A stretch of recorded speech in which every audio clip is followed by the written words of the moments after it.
According to Google, it's 7 o'clock. So we'll be respectful of your time and, most importantly, of Mr. Wallace's time. I want to welcome everyone to another exciting series in our bicentennial lecture series with our 200th anniversary. Actually, next Wednesday will be the official 200th birthday of McMinn County. And I want to thank you for joining us on this rainy evening. When the Bicentennial Committee started thinking of ways to celebrate our bicentennial, the idea of educational lecture series emerged as a way to spread the great story that is McMinn County, that great things come from small towns and small communities. And tonight, it's one of those such lectures and stories. And you can't do justice to a 200-year history of a Tennessee county and not spend some time talking about law enforcement, good guys, bad guys, and the misunderstood guys. We are fortunate to have Larry Wallace with us tonight to share his knowledge and history of law enforcement, Tennessee style. Larry is a native of McMinn County and holds bachelor's and master's degrees in criminal justice. He has also been awarded an honorary doctorate from TWU. Larry's 40-year law enforcement career began in 1964 with the city of Athens as a patrol officer. Appointed state trooper, 1967. TBI special agent, 1973. Elected sheriff of McMinn County in 1976. And was selected Tennessee Sheriff of the Year in 1979. He returned to the TBI in 1980 and was promoted as special agent in charge of the criminal division in 1984. Returned to the Tennessee Highway Patrol in 1987 as colonel and commanding officer. 1992, Governor McWhorter appointed Larry to a 6-year term as director of the TBI and was later reappointed by Governor Sundquist and Bredesen. Larry retired in December of 2013 and was working again January 1st, 2014 as a TWU faculty member and founder of the university's new criminal justice program. Since returning home, Larry has served on numerous boards and commissions, including the TWU Board of Trustees and chairman of the board for Athens Federal Bank. And I could go on, but I would not leave much time to hear from officer, sheriff, colonel, director, doctor, professor, and Chairman Wallace. And if any of y'all have the pleasure of knowing Larry, he prefers the titles of grandfather and friend. Ladies and gentlemen, I want to present to you Larry Wallace. Thank you, John.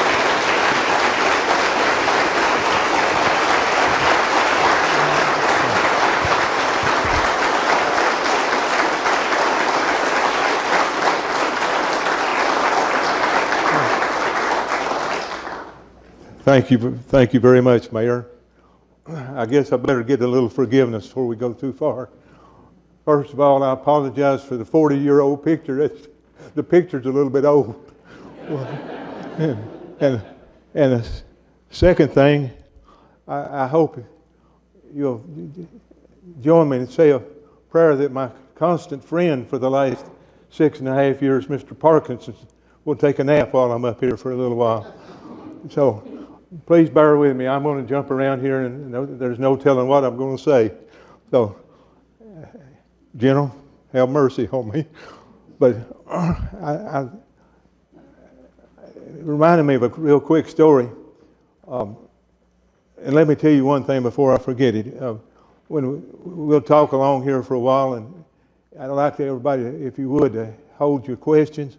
And then at the end, some of you may need to go home with the children or whatever you may have to do, and we'll take about a 10-minute break and come back, and I'll answer questions as long as I'm standing. But I'll give everybody a chance if you need to go home, and then take a break, and we'll come back with the question. And I'll try to answer everything. But it's pouring down rain. I was telling my daughter on the way in, years ago, Governor McWhorter told a story that right after he was elected governor, he went down to his home to see his mother down in Palmersville, Tennessee. It's a little community outside Dresden in Weakley County in northwest Tennessee. And he said when he got out, he was walking around over there and said, everybody's just coming over and bowing down and shaking hands and patting him on the back, and said he kept noticing one old gentleman he had known all of his life sitting over on a bench whittling. It's a true story. And he said that he walked over there, afraid he was mad at him or something. Said the man didn't stand up or anything, so he sat down beside of him asked Mr. So-and-so how he's doing, and he said, I'm doing fine. He said, just want to say one thing to you, Ned Ray. He said, you think you're pretty big stuff right now, don't you? And the governor said, no, sir, I don't. And he said, well, just remember one thing. The number of people at your funeral depends on the rain. So it was raining outside tonight, and I've been real worried about if anybody be here. That's about 40-something years ago, and I just remembered this. And I'm going to tell a couple of stories on myself. The statute has run, and I've got permission from some of the people's living family to tell it. So hopefully everything will be all right. I want to thank my family for being here. I'm so afraid if I start going around, there's so many people in here that have meant so much to me all my life. And you know who you are, all of you do. And I'm so grateful. My doctor's even here. So, Craig, you might want to come up a little closer. But anyway, we're going to start. I guess I want to try to talk a little bit about state law enforcement and how it came about, and then we want to come talk about some local things, and I'm going to tell a few things in between. There's 1,000 other things we could talk about, and I thought about talking about Buford Pusser and his wife's death, and then his, and all those things that happened through the years. We could talk till daylight about 50 different things, and so we'll touch on it. Blake, thank you so much for all your help, and Josh, and everybody's here. I started my career here in Athens in 1964, and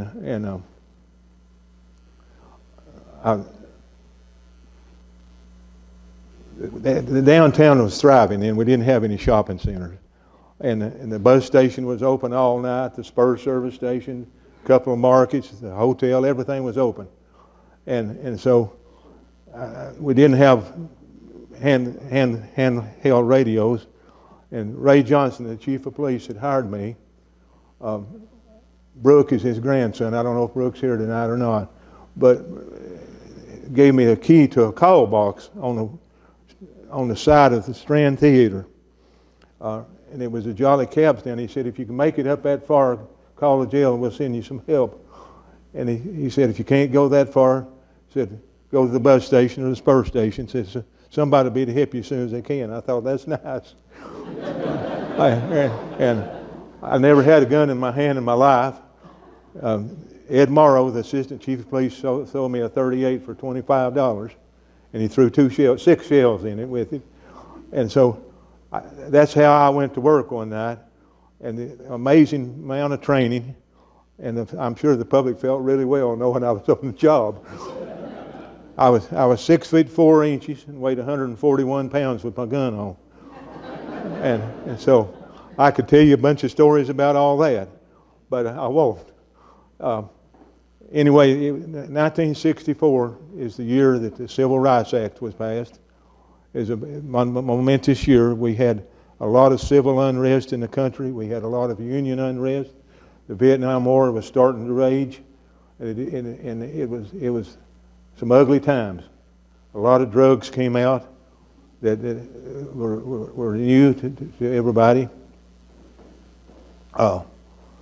And I remember the Blake, I better look and see what we got here, Hannah. I've got that too. Let's try that first slide. Right here, many of you will remember out at Ingleside School, there's a wide place in the road out there. And we used to have a station out there. I wish it hadn't been torn down. I remember we had 10 troopers in 4 counties, Ken, and the sergeant was from over in Meigs County, and we had about 2 staff meetings a year. If somebody got in trouble, he'd call us to the post on Friday afternoon. We took bets all the way out there from 4 counties on who was in trouble. because he would never tell us till we got there. So anyway, that's not much history there, but Captain, you all understand what I'm talking about. We never have had really barracks in Tennessee, but the first thing we had as far as state law enforcement was the Tennessee State Police. It was formed in 1999, and it ended really in 1929. It was hugely unpopular, and all we had was motorcycles, and all we had was motorcycles for years after that. The Highway Patrol basically started in 1929. And interestingly enough, to this day, there are only 22 state police agencies in America. The last one that was ever formed was in 1966 in Illinois. They've just not really been that popular. And the reason, generally speaking, they haven't been that popular is because the sheriffs are elected in all the counties. For instance, in Tennessee, we have 95 counties. In Georgia, we have 159 counties, I believe. And so you can imagine some of the bigger states even more than that. That's the reason we don't have, generally speaking, more state police agencies in the nation. We had a driver's license law passed in 1937, and I will say this for a little historical comment. We were the second to the last state in the nation to have a photograph on our driver's license. I thought we never was going to get one. And we needed it for many years. And inevitably somebody will ask which was the last state. Well, it was Kentucky. They were the last one, a border state. So that's the deal on that. These pictures are some things I want to show you. That was a picture of the Yellow Jackets. All you troopers will remember that. And we've had 41 troopers lost their lives, I believe, in the line of duty. A considerable amount of them early on were due to the motorcycle. They were extremely dangerous. And go ahead, Blake.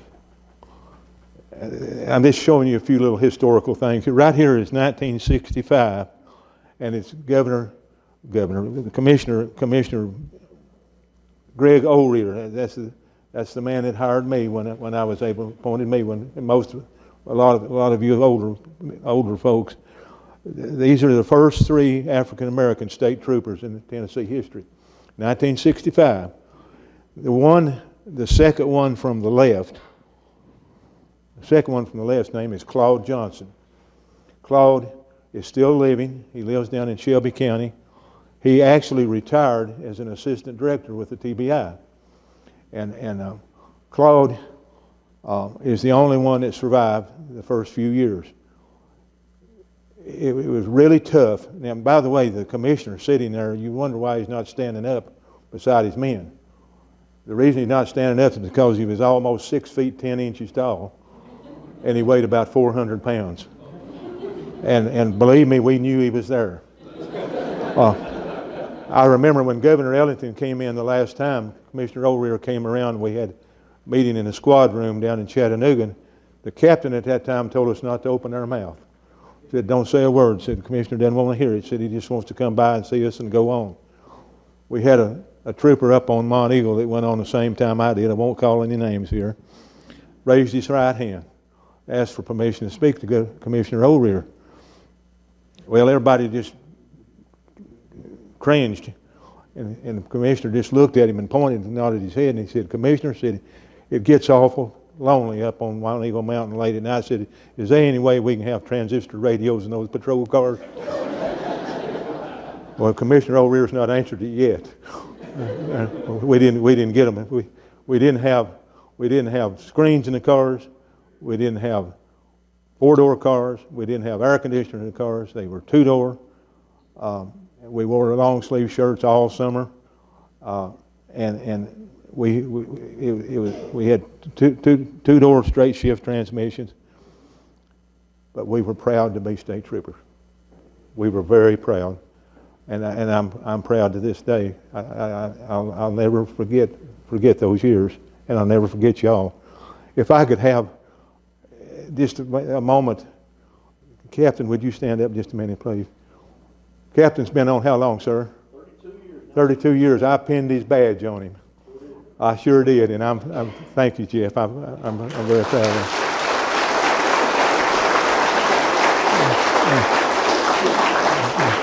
you. Next, you'll see there on the left, the first female trooper, Tennessee Highway Patrol. I believe, if I put my glasses on, I believe it's 1974, if I'm not mistaken. Think about it. 1965, the first African American troopers. 1974, 9 years later, the first female trooper. It was tough. It was tough. The first female TBI agent was about the same time. And I'll tell you one thing, those girls would tell you what they thought. And they weren't shy. They weren't shy. They had to be. They had to be tough. And her name was Billy. She was from Tracy City. By the way, on that motorcycle there in the right-hand corner, that's Commissioner O'Rear again. He looked like he was carrying that motorcycle when he was a young man. The trooper in the picture up there is Bill Coleman. And Bill Coleman is one of the first 6 TBI agents in the state. And I'll tell you all that story later on. I was fortunate enough to be appointed in 1967, and that was the first school we ever had at Tennessee Law Enforcement Training Academy for troopers. And I'm going to dwell on that very long. And that's a few years, several years later on. That's Commissioner Lawson and I at a graduation of the troopers, reviewing them. We had some really good years. Appreciate that. I want to talk about this just for a minute. During the years that I was Colonel of Patrol, from January 1987 to October of 1992, almost 6 years, we lost 4 men. It had been almost 20 years when we assumed command since anybody had lost their life in the line of duty. We lost 4 in just 6 years. The first one, I have to pay homage to these heroes. The first one, Samuel Holcomb, was a trooper who was killed down in Dixon County on a traffic stop early one morning. He'd got the people's driver's license, was going back to his car, and he was walking right back, and the sun was coming the other way, and a motor hit him wide open, about 70 miles an hour. And it was, needless to say, that was very tragic and very immediate.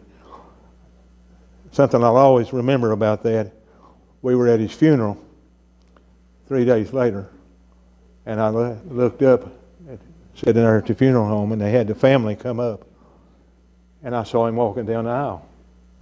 I thought I'd lost my mind. He had an identical twin. And it was, I can't describe that scene. So I wanted to mention that. Michael Lloyd Rector was stationed up in Knoxville. He was working an assignment. He came home one night, parked his patrol car, walked around the house, and he had powder burns right between his eyes, I'll tell you that. He was assassinated. And the person that killed him wanted to make sure he saw him. Powder burns right between his eyes. That's something you don't forget either. The man paid the price. He received a long, long sentence. He should have been executed. Douglas Wayne Tripp was up in Claiborne County, close to New Tazewell. And I'd known Doug for many years. He had stopped and wrote a man a ticket and was on visibility about an hour later, and the car pulled right up beside of him, and the man emptied his pistol right point blank into him, him on duty. It was a terrible, terrible scene again. And then finally, the fourth one was down in the Jackson district, Decatur County, I believe it was, and he was working at a truck wreck, and a big logging truck. It was about 4:30 in the morning, came across the hill and just plastered him. It ran completely over him. But 2 of them were involved with traffic, 2 of them were murders. And would you please, just for a few seconds, let's remember them, please.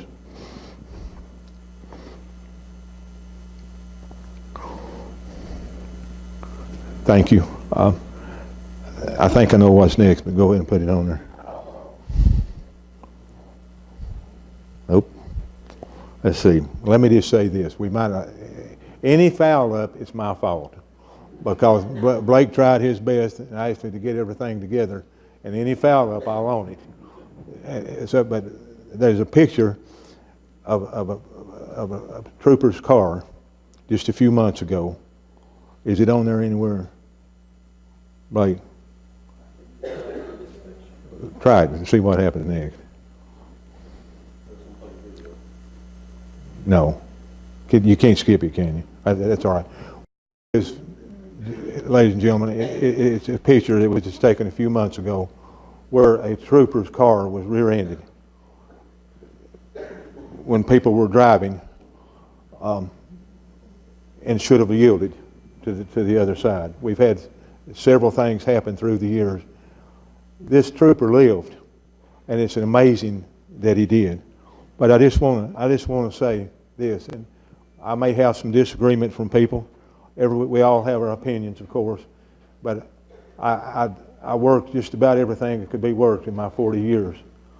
And I submit to you that on a daily basis, there is no more dangerous job in the state of Tennessee in law enforcement than that of a state trooper.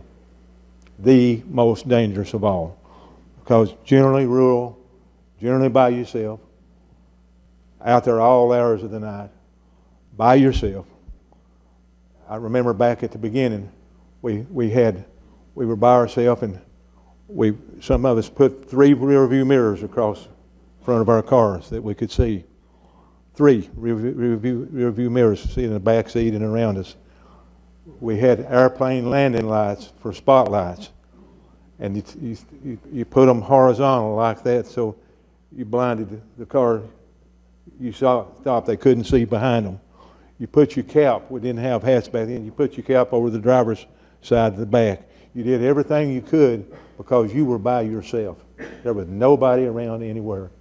And it's still pretty bad. It still is to this day. And I just want y'all to remember that when you see these troopers out on the interstate and on the highway, to please move over. We've lost too many people. I hope we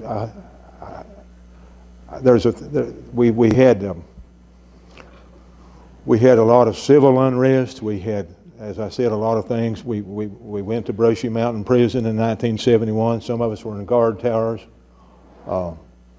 We went to Memphis in 1968.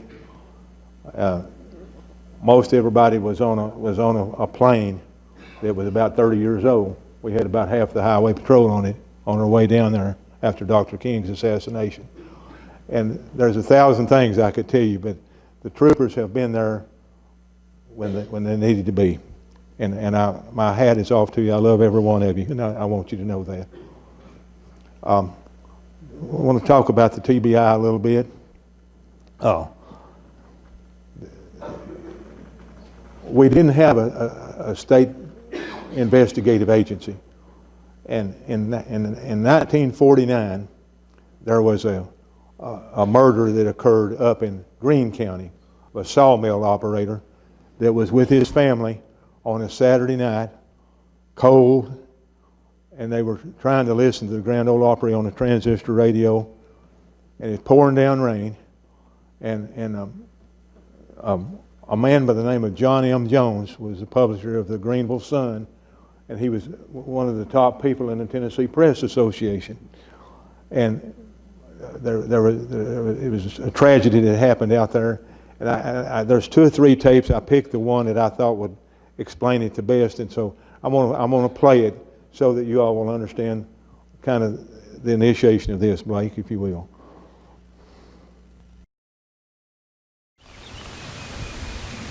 I was 7, and I remember the night he was killed. 70 years ago, on a December night, the Lutz family slept in a small 2-room house in the hills of Greene County. Me and my older brother was sleeping under the window that they shot through, and We heard the shot, the glass, and then heard Mama screaming.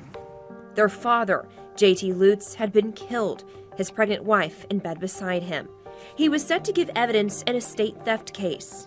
And a fellow warned my grandmother about a week before he's killed. She said, "Tell J.T. to leave, they're going to kill him." It's a painful moment that has defined the lives of Tommy, his sister Stella Louise, and their siblings. I tried to shut a lot of it out, you know. A moment that would also change the course of Tennessee history. 7 decades have come and gone since the murder of J.T. Lutz, the tragedy forever captured in ink at the Greenville Sun. Story here, sawmill operator slain, his wife seriously wounded by a gun blast, couple shot through window of their home. Terrible situation. Former editor John Jones Jr. was just a boy at the time, his father the first reporter on the scene. And it was a muddy night. There were a couple of deputies already there. They had walked around the house, and they had walked over the place by the window where the killer had fired the shotgun blast. It was a mess. A sloppy job. It was a story all too familiar to the passionate reporter. Dad was outraged, and the investigatory aspect of it was so mishandled that it was the final straw for him. Jones took his cause to the Tennessee Press Association and then to the governor. Tennessee needed an FBI-type investigative agency to assist rural law enforcement officers in solving serious crimes. It took years of Jones pushing, but he was eventually instrumental in establishing the Tennessee Bureau of Investigation as we know it today. Since its creation, Jones has been known as the father of the TBI. He lived to be 101. He was a very courageous person.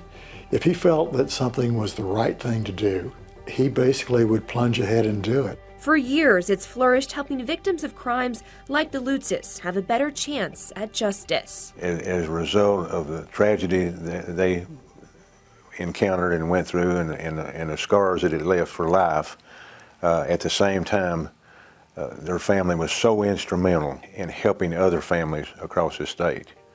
And I said it's something you can be very proud of. In 2000, the dedication of a new headquarters in Nashville brought much deserved recognition to the family. He wanted us to come down there.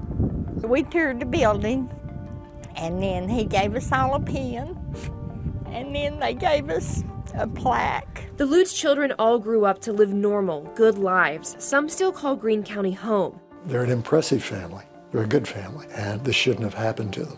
While the loss of their father changed the countless lives of others, his death remains unsolved. Been so happy if we could have done something to bring some closure to this family. It was a poor, modest, rural family, and they needed help. They needed help, and I view that as a symbol of the entire agency and what we were created for. Thank you all for watching that. I think there's 2 members of that family still living, and they're very special people. In March 1980, following the terrible situation that we had with Governor Bland's administration, TBI was able to get its independence. The director of the TBI is appointed by the governor for a period of 6 years, and it's intentionally meant to overlap a governor's term. And you have a TBI nominating commission, and you go through the process, and then we're a model for the nation, frankly.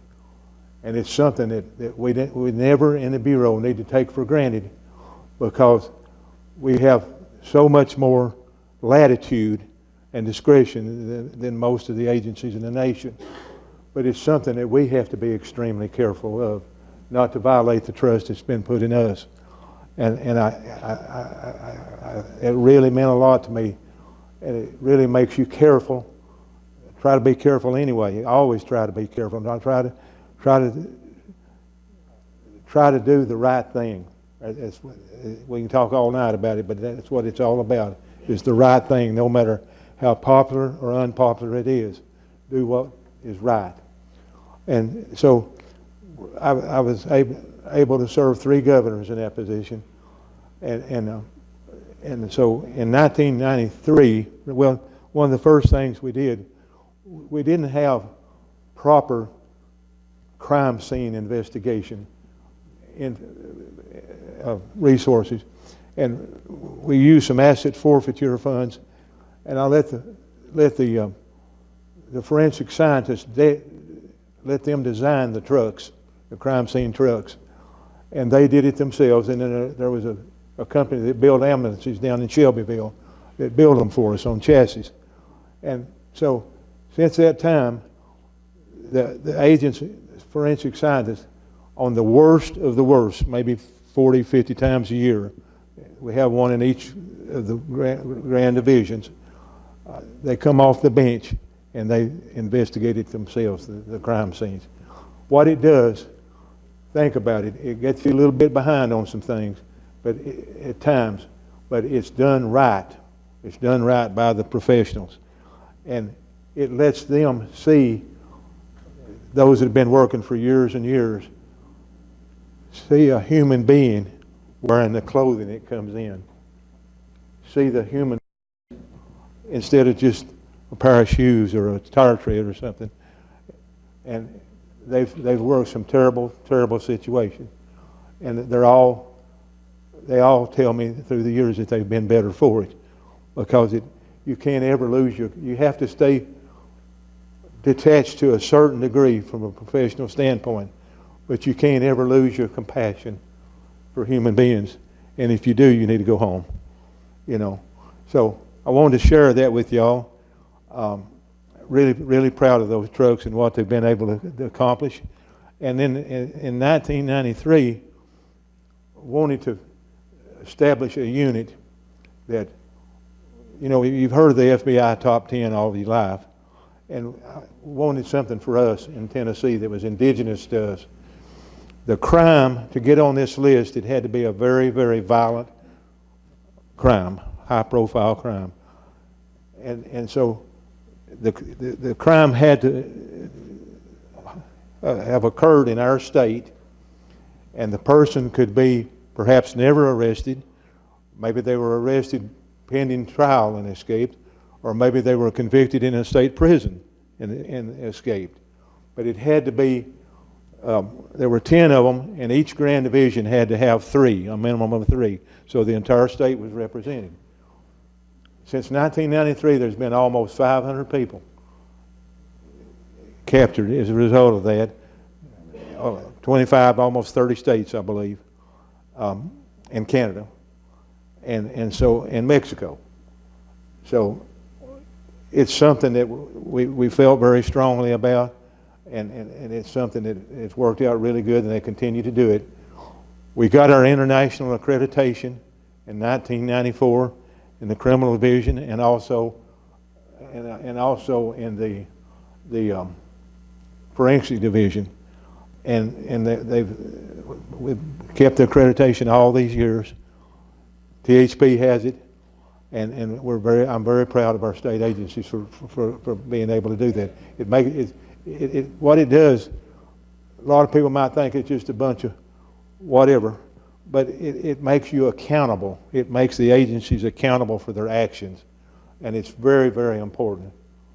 So anyway, having said that, we also were able, after a lot of heartache and trying, to get a new facility for the Bureau, get a home for it for the first time.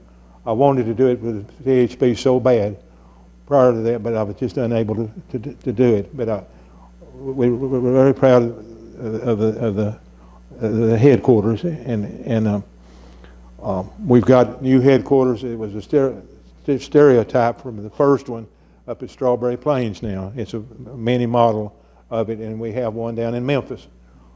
So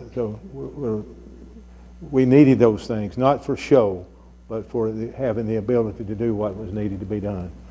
And then I do want to mention, I can't tell you how many agents have been hurt through the years, stabbed, shot, been in airplane, everything in the world. But somehow, some way, there's only been one killed in the line of duty, and that was in 2016.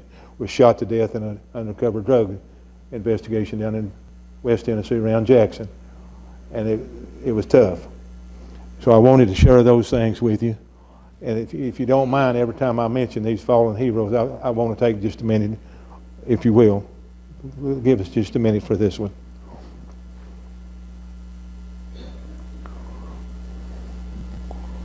Thank you very much.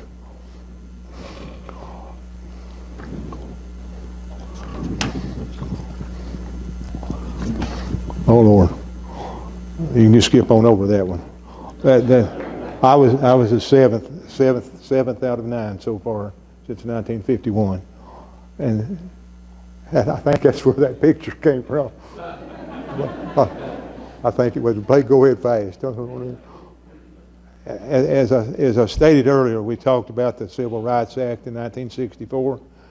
So very important. It was the start.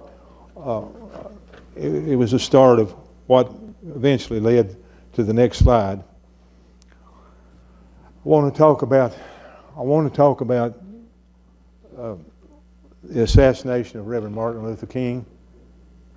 The man that was convicted of his murder was James Earl Ray. He only died in 1998. And what stands out among this, among many things, is the fact that, you know, when President Kennedy was assassinated, within 24 hours his assassin was dead. And all these years are nowhere near knowing what happened and where it's beginning. And when that happens, it destroys things in the future of being able to know what exactly happened. So you have to remember that it had only been about 4.5 years since the president's assassination when Reverend King was assassinated. So there was a huge, it was over a month before he was captured, but there was a huge thing to keep him alive, is what I'm trying to say. Because you'll never know what happened if you can't keep him alive. And until the day he died, he never totally told what happened. But I'm going to shed just a little bit of light on some things for you tonight that I can. A lot of things I can't say, and I hope you all understand that. But I will say what I can. So to begin with, for just a second, to begin with, I want you all to listen to the last part of a speech that Dr. King gave the night before he was murdered. It's if you listen to it, it'll almost put chills on your shoulders because it's prophetic. It's very prophetic. It's like he knew he was going to die soon. There had been some major threats on his life. I want you to listen very carefully.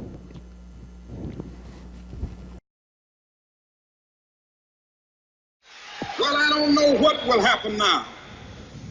We've got some difficult days ahead. But it really doesn't matter with me now because I've been to the mountaintop. I don't mind.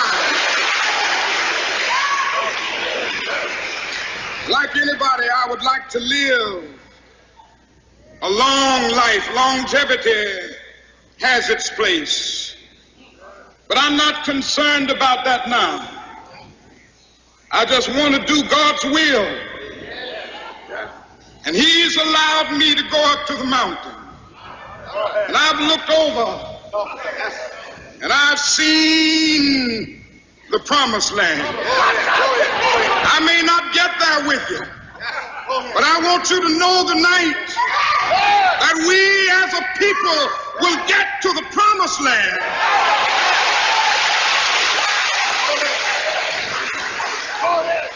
So I'm happy tonight. I'm not worried about anything. I'm not fearing any man. Mine eyes have seen the glory of the coming of the Lord.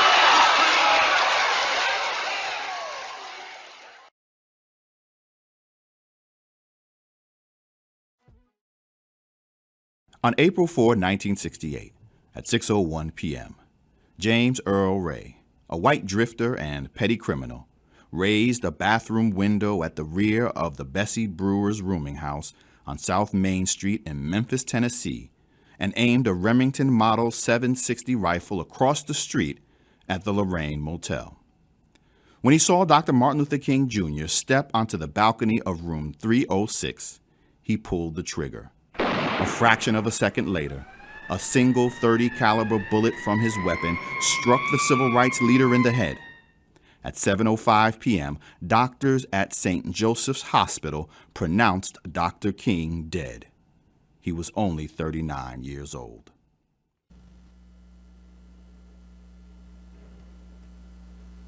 There's another one. Is this the one, Dan Rather? Dan Rather. This next one we want to show you is relatively short as well. It's an interview that the famous reporter for CBS, Dan Rather, went to Brushy Mountain Prison 9 years later and interviewed James Earl Ray. This is what I wanted to say. This little documentary is very good.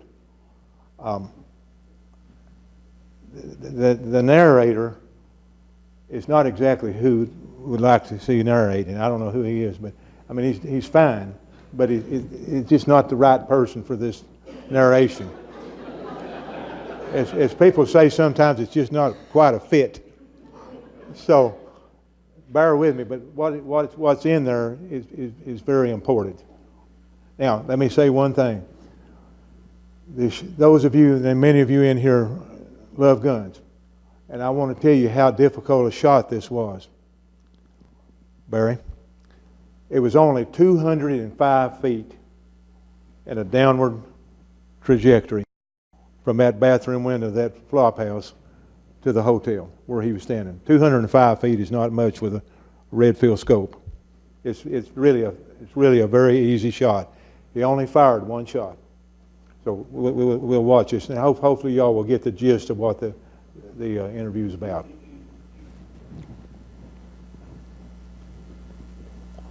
On April 4th, 1968, a shot rings out near the Lorraine Motel in Memphis. And by the time people realize what's going on, American icon and civil rights leader Dr. Martin Luther King Jr. has been shot and will soon be dead.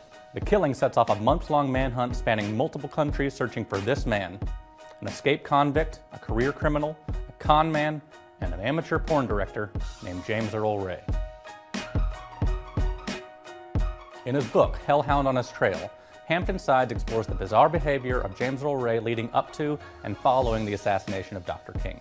A year before the killing, Ray was sitting in a Missouri prison serving year 7 of a 20-year sentence for armed robbery. And then one day, he slips out of prison on a bread truck. Following his escape, Ray spends a few months bouncing around the U.S. and Canada before landing in Birmingham, Alabama. Now, it's unclear exactly how long he was in Alabama, but it was at least long enough for him to buy a car and secure a new Alabama driver's license. Now, at this time, he was going under a number of pseudonyms, including Eric Starvo Galt. But this was nothing new to Ray. Even when he was a child, his father made the family go by fake names in order to avoid his own run-ins with the law. And while he was in Birmingham, Galt, aka James Earl Ray, ordered some camera equipment through the mail. And when it arrived, he headed on south to Puerto Vallarta, Mexico. His plan was simple. He was going to pass himself off as a professional porn director while building a catalog of footage with Mexican prostitutes, and also sleeping with some of them on the side. Now remember, this was just months before the assassination. Now this lasted for a little while before Ray decided to give up on his dream life and leave Mexico after he had a falling out with a hooker that he had been dating. So he headed up California way to work on the presidential campaign of George Wallace. And I say segregation now, segregation tomorrow, and segregation forever. Yes, that George Wallace. Meanwhile, Ray was also taking bartending and dancing classes. Oh, and he got facial reconstruction surgery. And this seems to be when he decided that he was going to kill Dr. Martin Luther King Jr. Now, there are mixed reports about his motivations. James Earl Ray was certainly a super racist, but it looks like greed may have also played a factor. Now, Ray was under the impression that he was going to be able to collect bounties from a cabal of rich Southerners for killing Dr. King.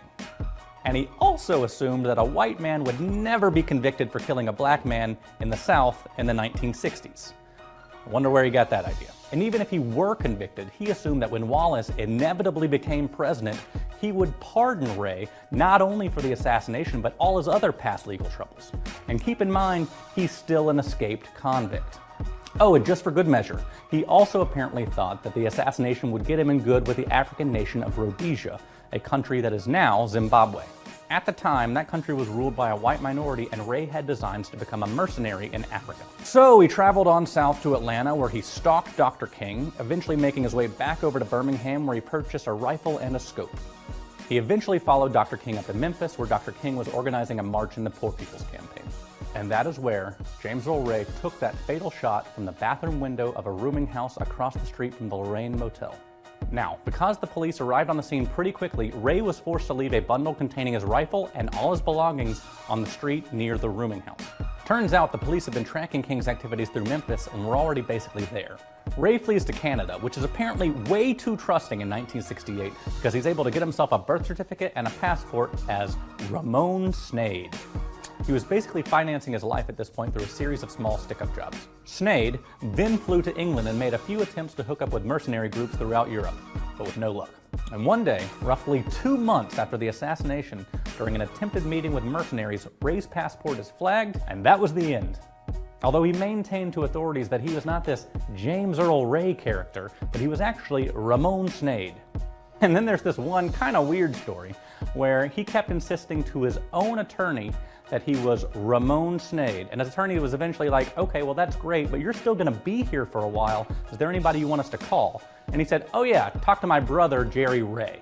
And then boom, he was taken back to the US where he eventually gave a full confession. But then all of a sudden his story changed. While initially copping to the assassination, he later changed his story to say that yeah, he did buy a rifle, and yeah, he did stalk Dr. King, but the actual shot was fired by this mystery man named Raoul, who had ties to the US government.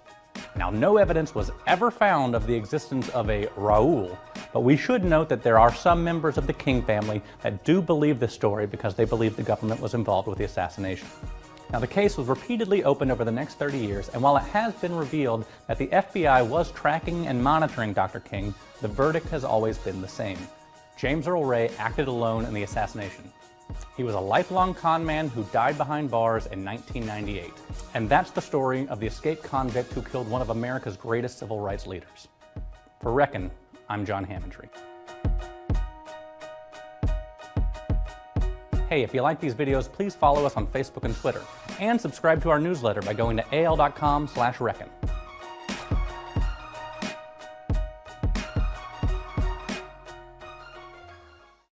In the last 55 years, I know, in our state's, probably in our state's history, without a doubt, and it deserves some time.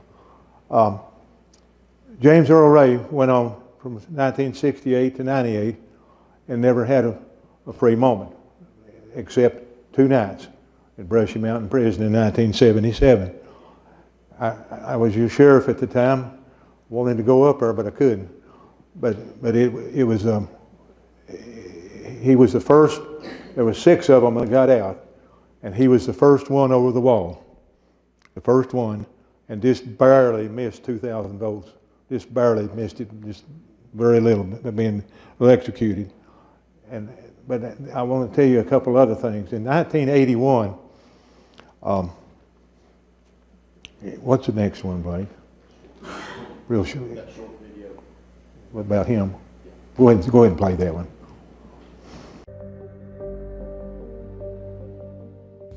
James Earl Ray walked through the gates of Brushy Mountain for the first time March 21st, 1970. He was 1 year into a 99-year sentence, and it had not been quite 2 years since the death of Martin Luther King, gunned down by a single shot from a .30-06 deer rifle on the balcony of the Lorraine Motel in Memphis. Brushy Mountain State Penitentiary first opened in 1896. It later reopened in August 1976, renovated to serve as maximum security housing for Tennessee's worst offenders. For all its fearsome appearance, the prison offered fresh air and relative quiet in the shadow of the Cumberland Mountains. Men and women nationwide still remember the moment they learned of Martin Luther King Jr.'s assassination in Memphis. In Morgan County, old-timers still talk about the 2.5 days that turned the country's eyes on Brushy Mountain State Prison when James Earl Ray and 6 other inmates escaped in the summer of 1977. Ray made headlines again from a hospital bed in June 1981 when 4 fellow inmates, 3 black and 1 white, stabbed him 22 times in the prison library. If he knew more than he told about King's assassination, Ray took it with him to the grave. He died April 24, 1998 of hepatitis. Family members had his body cremated and scattered the ashes in Ireland.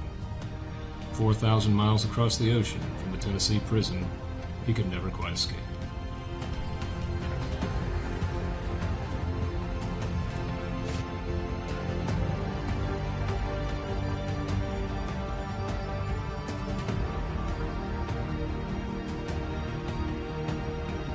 That tells a story in some ways very, very abbreviated. By the way, that's Commissioner Earl taking up the whole center of the screen there. That's when they came back from England with him. And that's Sheriff Bill Morris, who later became the mayor of Shelby County years and years later. And Lieutenant Colonel Dawson, all of you remember him, of course. Now, I want to just take one little thing here and tell you about it. In 1981, they talked about him being stabbed 22 times in the prison library. It's a remarkable feat that he lived, isn't it? 22 times. They were able to save his life. And I want to tell you what saved his life. Dr. Griffith. Doctor. He had 22 stab wounds, right? It took 77 stitches. What does that tell you, Dr. Riley? Very superficial, wasn't it? The group that did this were seeking attention as an organization inside the prison system. And James Earl Ray would get any notoriety and any recognition he could get. I'm saying he invited it, but it was not serious. It was very not serious. Everybody with me? That's a fact. That's a fact. That's not anything but a fact. In the late 1990s, he hired an attorney not too awful long before he died. He didn't hire an attorney. The guy did it pro bono. His name was Pepper from London, England. And he came over and he did some work. They tried to come up with some more theories. And they obtained a court order for the rifle that was used to kill Dr. King to be tested by their forensic examiners. And my chief forensic technician went to the University of Rhode Island with John Campbell, assistant prosecutor down in Memphis. And they took that rifle with them, chained to them, and they tested it up there. And it came back inconclusive as well. Now, our agents worked with the district attorney general down in Memphis, his staff, and there were a lot of additional leads that were followed. And the conspiracy theories will be out here as long as any of us in this room are alive. But I can tell you this, there was no Royale. There was none. There was nobody by that name involved. And with that, I think I need to go on but I felt like we had to give a little bit of time to this unbelievable major case, not only in our state's history, but in our nation's history.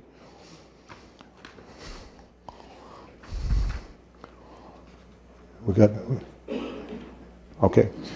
The next case is Robert Glenn Cole. Robert Glenn Cole, some of you may have a clue who he was. He was convicted of the rape and murder of a little girl named Carrie Ann Medlin down in Weakley County. She was 8 years old. He had a history of being a predator. He had all kinds of situations. He served time in another state. This is the case that a dear friend of mine by the name of Alvin Daniel, who was a TBI agent who lived down in Union City. We were roommates when we went on the highway patrol. In '67, we were roommates. In '73, again, when we both were promoted to TBI. And Alvin died before this man died. He's the one that had the taped confession of the man who said, I killed her after he had committed an act, and she said, God loves you and so do I. You can't make that up. And he was the first man to be executed in Tennessee since the last execution in 1960. It occurred in 2000, the year 2000, and it was another 6 years before the next one was executed. And I'm telling you, this was a mess because there was, I think, 3 stays of execution, and it was really, really tough. Ricky Bell, the longtime warden at Riverbend Maximum Security Prison, oversaw this execution. We were involved, the Bureau was involved a tremendous amount, THP was involved a tremendous amount, and we got through it with the grace of God. There was a lot of protests, there was just a lot of problems that we had, but it had to be done right. It had to be right. Some people might say it can't be done right. They might not believe in it, but it's our nation's and our state's laws. And this, I wish I was in a position where I could tell you what his last act was. I wish I could say, but he left this world unrepentant. I think it's important because it's a special time in our state's history that things had to be done exactly right. And I was grateful to get a letter from the State Attorney General about that a little later, Attorney General Paul Summers. It's not anything you want to be recognized for, but I can't explain to you how the wrong missteps would have affected our state and its history if we'd had the wrong missteps. Thank you, Blaine. What's next?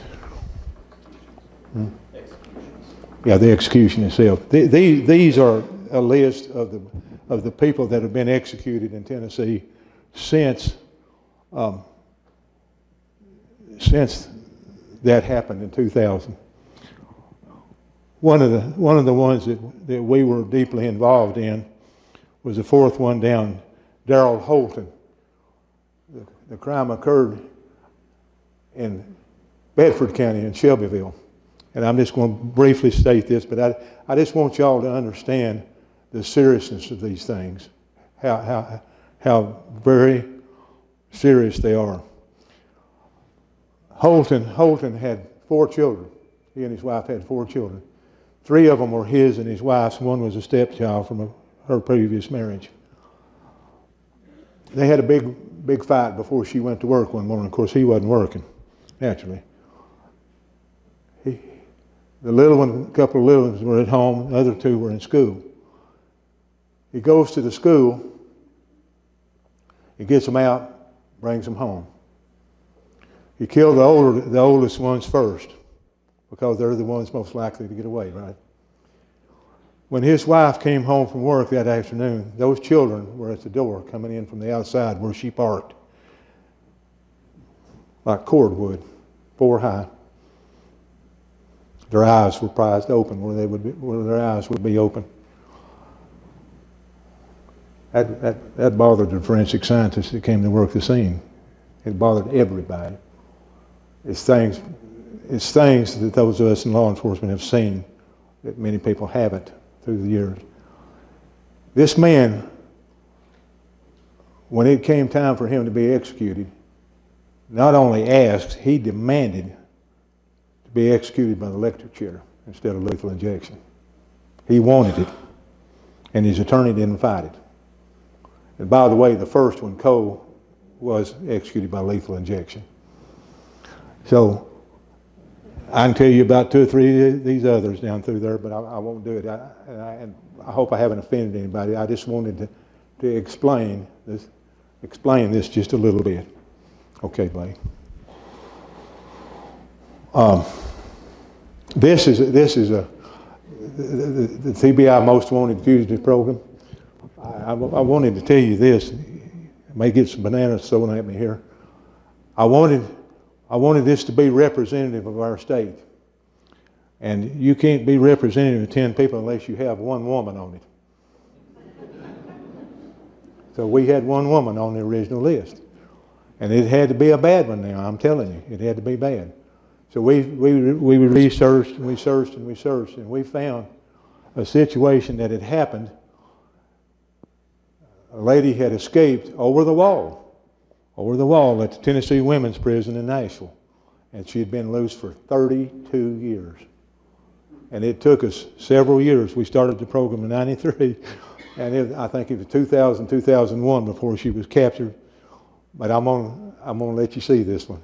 It's something else. Margot Freshwater is finally behind bars again. The convicted murderer disappeared in 1970 after scaling a 10-foot fence at the Tennessee Prison for Women.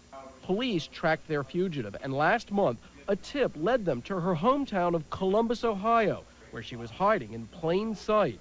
She had changed her name to Tanya McCarter and was living what investigators think was a law-abiding life. The last 32 years while she's been at large, the only thing I found was 2 traffic tickets on her record. Police say her husband and her son did not appear to know anything about her past. Margot Freshwater. America's Most Wanted profiled the case in the early 90s. Despite the publicity, police could not find her. But now, investigators say fingerprints confirm this woman is the same as a then 18-year-old mother who put her infant child up for adoption and then went on a 3-week-long crime spree. She was convicted of shooting a Memphis liquor store clerk in the head 5 times. Authorities say if Freshwater had never escaped, she could have been paroled 4 years ago. Now, she may end up spending the rest of her life behind bars. For today, Kerry Sanders, NBC News, Miami. Larry Wallace is director of the Tennessee Bureau of Investigation. Mr. Wallace, good morning to you and congratulations. Thank you. Good morning, Matt. I know it's been 32 long years. How do you think Ms. Freshwater managed to stay below the radar for such a long period of time? Ms. Freshwater was able to change her identity more than once during this period of time. She was married several times. She was involved in different professions. She was able to move around, and although she used generally the same home base during this time, she still traveled the country extensively. Do you think officials came close to nabbing her at any time over these 32 years? To our knowledge, she was never close to being captured during this time. So what information led to her arrest this time, Mr. Wallace? Basically what happened this time is our crime analyst and the analyst from the Tennessee Department of Corrections, working with the Ohio Bureau of Investigation, developed information that we call fractured information, which is bits and pieces of information from various sources, both private and public. Piecing those items together, we determined that in all likelihood, the one person we identified who was living in the Columbus area was indeed Margot Freshwater. What was her reaction when she was arrested? Initially, she was rather stoic.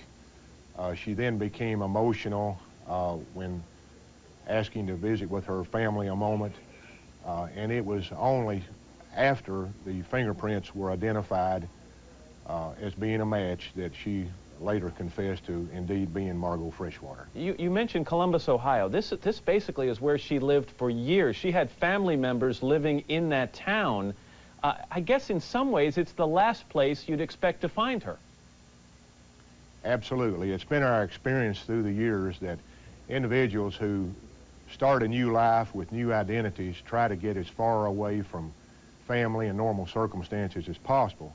However, in this case, it appears that she was able to be in an area that she was very familiar with, and yet somehow, as unbelievable as it seems, managed to distance herself from people that she had known. So in other words, you don't think that you may be filing any charges against family members or friends who aided her over these years? If we find that that has occurred, obviously we will be working in conjunction with the Ohio Bureau of Investigation to see that those charges are filed. Unbelievably, our surveillance and the techniques that we have used through the years, particularly the last decade, have failed to yield any involvement with family or friends. And Mr. Wallace, finally, and I think I know the answer to this, any chance that her sentence will now be reduced because she managed to live a crime-free life over these past 32 years? Obviously, Matt, that is not our decision to make. But suffice to say that this lady was convicted of first-degree murder. She only served 1.5 years of a 99-year sentence. There are victims and there are consequences for actions, and she has a debt to pay. Larry Wallace. Mr. Wallace, again, congratulations on a job well done over a long period of time. Thank you very much, sir. It's 41 past the hour. Let me tell you this, if you think that's not pressure, and that was before he got in trouble. But anyway, I was at the NBC studios there in Nashville and had to be out there about 5:30 in the morning to get ready for this. And you talk about talking slow and measured. That was one I didn't want to go through with again. But anyway, I wanted you all to see that. Ironically, she came back, she served another 7, 8 years, and they let her go. Of course, let her go. So anyway, that's that situation, and it stemmed back to her original trial down in Shelby County. Ironically, her partner in all this was an attorney. She was 18, 19 years old, and her attorney was from Memphis. He used the insanity defense. Spent about 20 years in various mental institutions, and he got out a long time before she did. But they were all. That's what happened on that. Talk all night about that one. What's next, Ray? What's that? Okay, this one right here. This one. I'm trying to pick a few things that very important, and I'll explain it as we go. By the way, my boss is the first one that stepped out. I may have to end this pretty soon. I think he's using the phone. But anyway, Jeffrey Skaggs, the first time I heard anything about this case, Gail knows about it, Blake, and everybody knows me, I guess, knows about it, but there are certain things that Tennessee Bureau of Investigation has original jurisdiction for. They don't have to ask anybody anything to investigate it. There are certain other things, and homicide is one of them, that the request has to come from the District Attorney General. And General Crump is very familiar with how those work. It's important. It's accountability for everybody. And so the first time I knew anything about this case, there was a hearing down in Hickman County.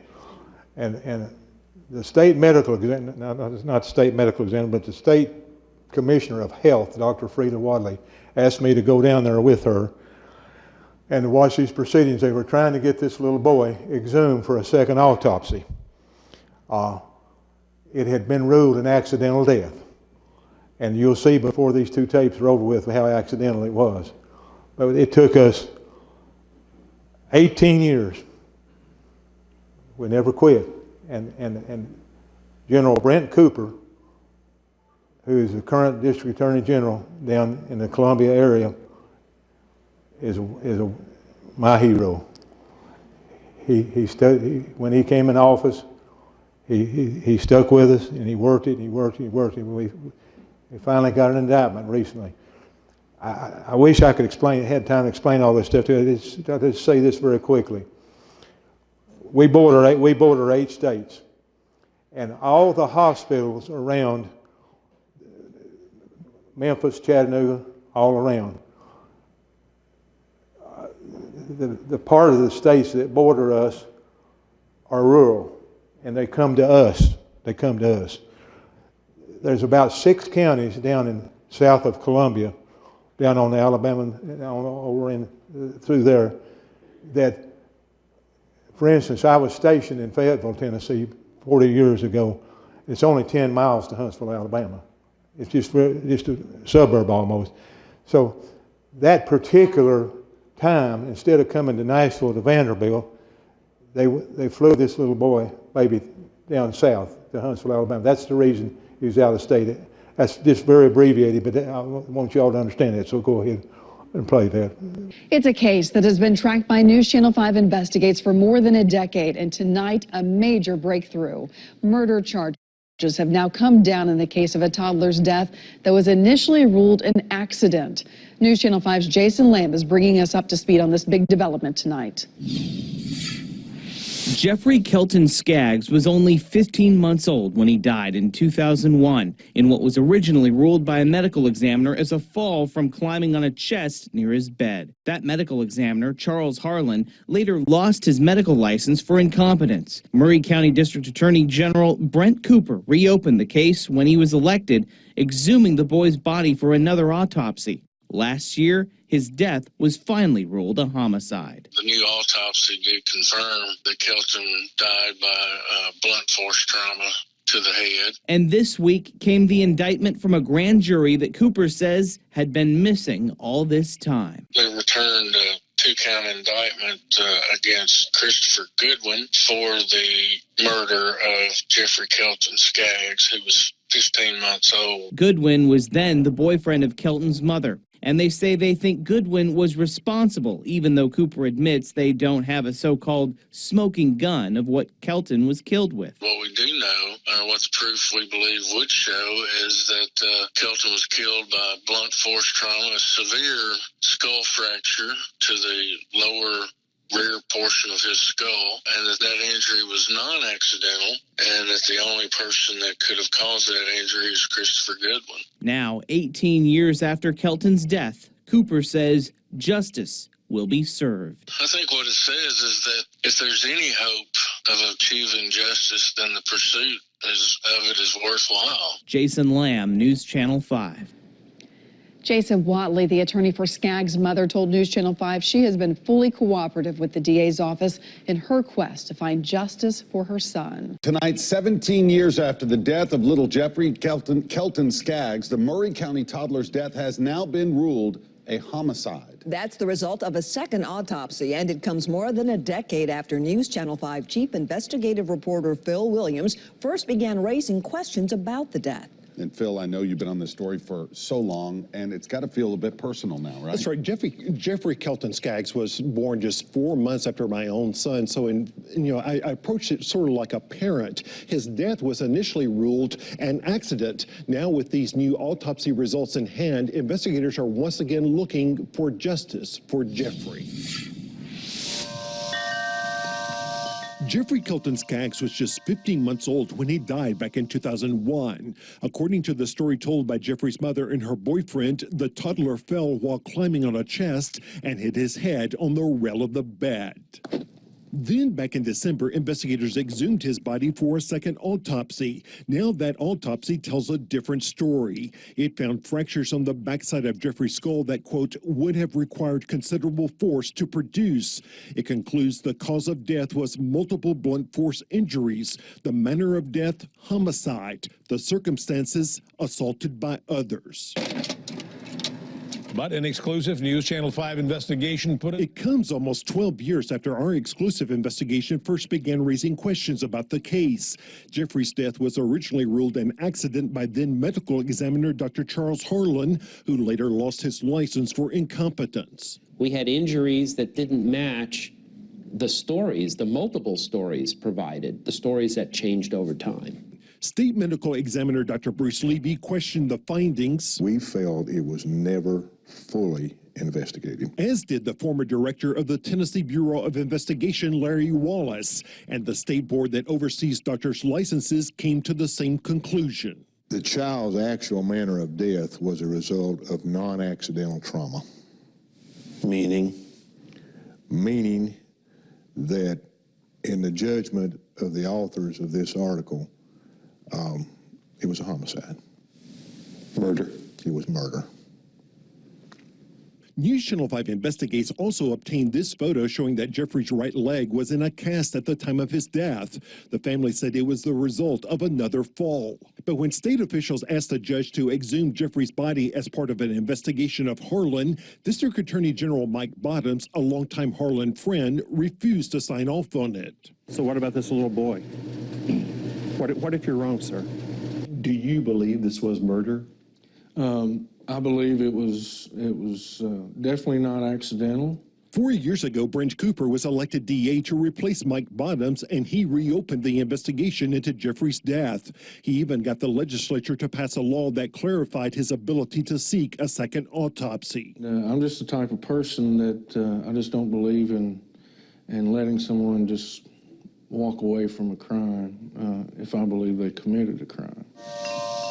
Now the new autopsy makes it clear that what happened to little Jeffrey Kelton Skaggs was indeed a crime. Now, late today, the DA, Brent Cooper, said in a statement that the latest autopsy report is just a piece of the puzzle and that the investigation is continuing. Cooper added, quote, "The search for justice in the death of Kelton is not over, and we are undeterred in our effort to bring those responsible to justice." Meanwhile, the little boy's mother, Brandy Edelman, had fought back for years against efforts for a second autopsy. Her attorney says it was for emotional reasons. Today, he says there are no words to express the family's continued brokenness over Kelton's death and questions that have arisen. He added, "The family will continue to cooperate fully with the efforts of the District Attorney General's office in this extremely emotionally difficult investigation." I would imagine time could be a real problem. 17 years is a long time. Yeah, absolutely. You know, we see these pictures of this innocent boy, but he would have been 18, almost 19 years old right now. When I first started investigating Jeffrey's death, my own son was in first grade. Today, he's a freshman in college, so that gives you an idea of how much time has passed. Makes you think. Absolutely. Phil, thank you. By the way, you can see much more of the mother's statement along with the autopsy report at newschannel5.com. There you will also find Phil's original Justice for Jeffrey investigation. Let me say this. There's three things. Little children, elderly people, and animals.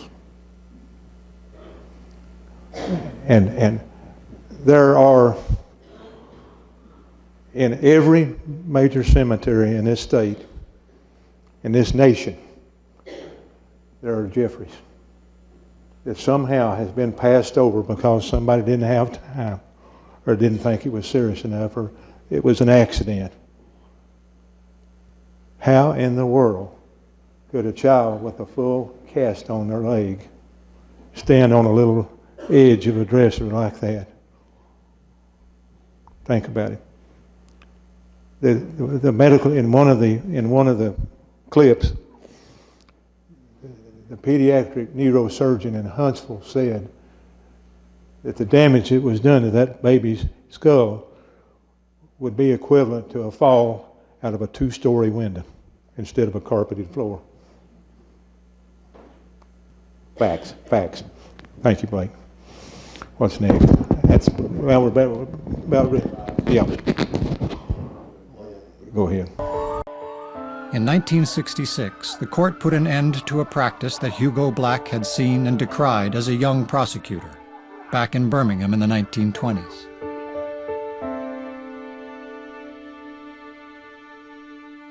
In Miranda against Arizona, the court finally came to the last stage of its concern with police brutality and interrogation techniques which they thought were unfair.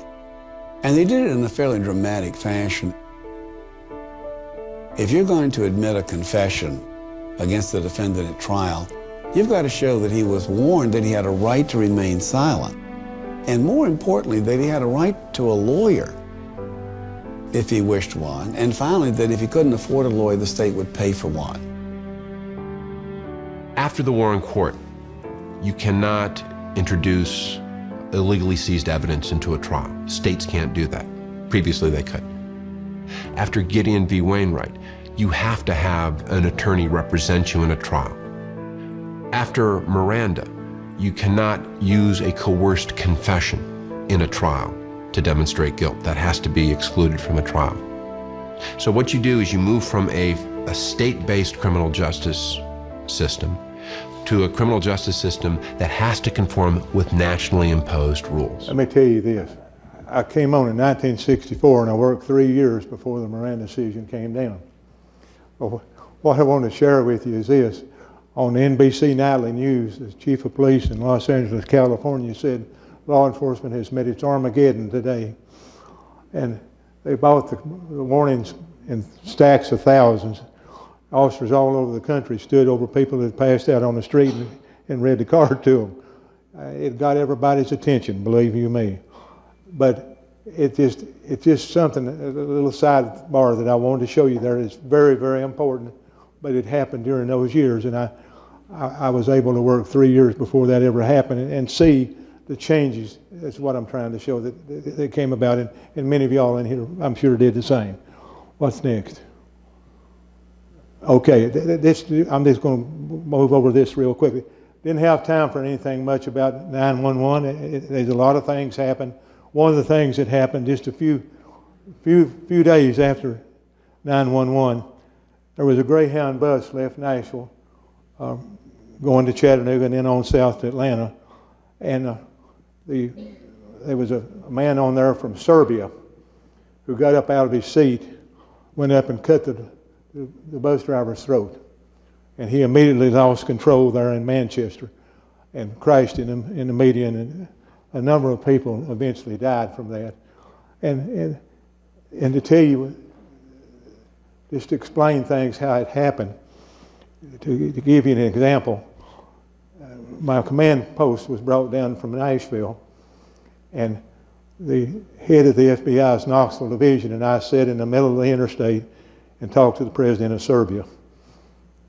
And a few years before that, I was using the call box on the side of the movie theater to call for help. And that's how far, that's an example of how far things have come even then. I just wanted to share that with you. Go ahead. Now, this one here. This is the most infamous case in McMinn County's history, bar none. Now, what I want to share with you is this. You can't have a discussion about criminal cases, about everything that's happened without discussing this case. I've been asked to give my viewpoint on it, and I want to share what my viewpoint is. When I was elected sheriff in 1976, at that time I was the first Democrat since the Battle of Athens. John pointed that out. John, what I'm about to say includes you very much, and I mean this. When I was elected sheriff, there were many people that had been involved in the Battle of Athens who were still in their middle 50s. They weren't old people. The wounds were gaping. They were real. Both sides, everybody. And my opponent in the first election was DT Nation. Tommy, where are you? Tommy, please stand up and be recognized. DT's son, Tommy, is here tonight. Tommy is a dear friend. His daddy was a dear friend. And all through that campaign, DT Nation never brought up the Battle of Athens. He treated me wonderfully. I'll never forget it. It meant the world to me. Thank you, Tommy. Is Eddie Morris here? Did Eddie make it? Eddie, please stand up, man. I'm not trying to embarrass anybody. Eddie is a dear friend as well. His dad was A.C. Morris, my second opponent. Eddie's a dear friend. His daddy was too. I'm trying to tell you all something. When I was elected, I think there might have been 2 Democrats on the county council at that time. Overwhelmingly Republican.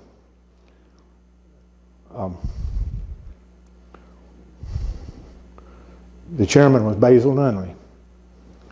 David Crockett was on there, Jack King, Max Mason. I think Doug Ford was on there. There was a group of people. And those men literally could have starved me out from the standpoint of budget and things that was needed to operate the department correctly. And I can say with all humility that the 4 years I was sheriff, that not one time did they deny me anything I needed. And I will always respect and appreciate that. That's my view from how it affected me. They didn't have to do that, but they did. And I was able to take that back to Nashville with me and serve 3 governors when I went back. 4 governors when I went back. And it tells you that if people try hard enough, they can overcome things, and they can communicate, and they can get the job done. That's really, that picture right there, that place is no longer there, is it? Things changed that day, forever. But I got to tell you a story on myself. The statutes run on this, so I'm safe, I think. Where's Donna? Donna Adams. Donna, there you are. Donna's papa was Otto Kennedy. Otto was the chief deputy for Knox Henry after the Battle of Athens. Helen, how are you? I saw you.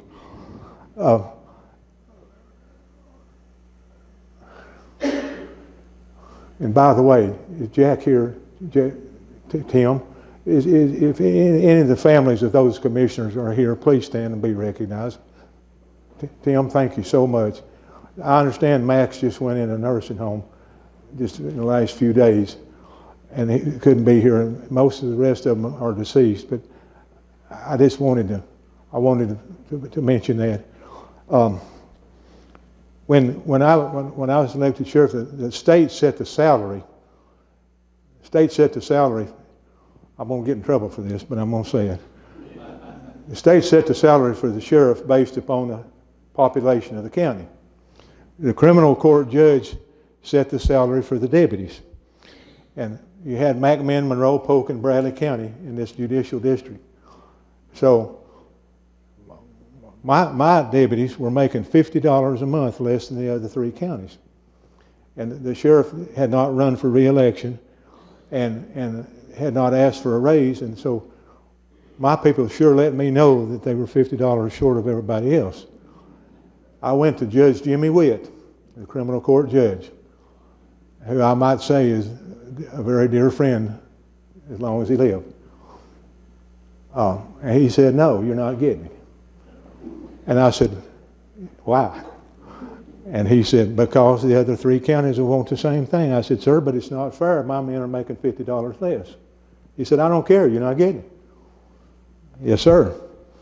Well, Otto and I had become friends. He came down the night I took over. My people took over. And we became friends. That's just the long and short of it. I had a lot of respect for him. And he happened to come by the jail for a cup of coffee one day, and I just got a bright idea of asking him about this. As it turned out, I believe Otto was Jimmy's uncle by marriage. I think I'm right here. Pretty close, Don. That's close enough. Well, anyway, I didn't ask him to do it, but I sure was hinting. And he volunteered to talk to Judge Witt for me. Well, he came back. Those of you who remember Otto remember he was very somber, very straight-laced, very disciplined, real gentleman. About a week later, he came back and walked in and he said, "You got it." But he said, "I want to warn you, the judge is mad." Well, I'd just been elected, and we had court in December, criminal court, so I always opened criminal court for all the judges. I stood right over there and I opened it, and I shot into Norma Corn White's office. "Norma, you here?" I don't think she might not have made it. But anyway, I shot in there for just a minute, and then I shut the door, and I came right back out. I was going back up to the jail and mind the sheriff's business, see, while the judge was here. When I opened that door to go back out, he was standing there in his robe. he'd broke court just like that after I walked out. Motion for me to come in the chambers in there, and I went in there. He had his robe on. He proceeded to flat let me have it. And he kept on letting me have it. So finally he said, "You're dismissed." Sheriff said, "You can go." I said, "Thank you, sir. I won't do it again." I made it over to the door, and he said, "Come back here." And I thought, Lord, it's going to be round two. So I came back. He got up and came around the table. And I thought, hopefully he's wanting to shake hands, you know. I held my hand out. He just brushed it aside.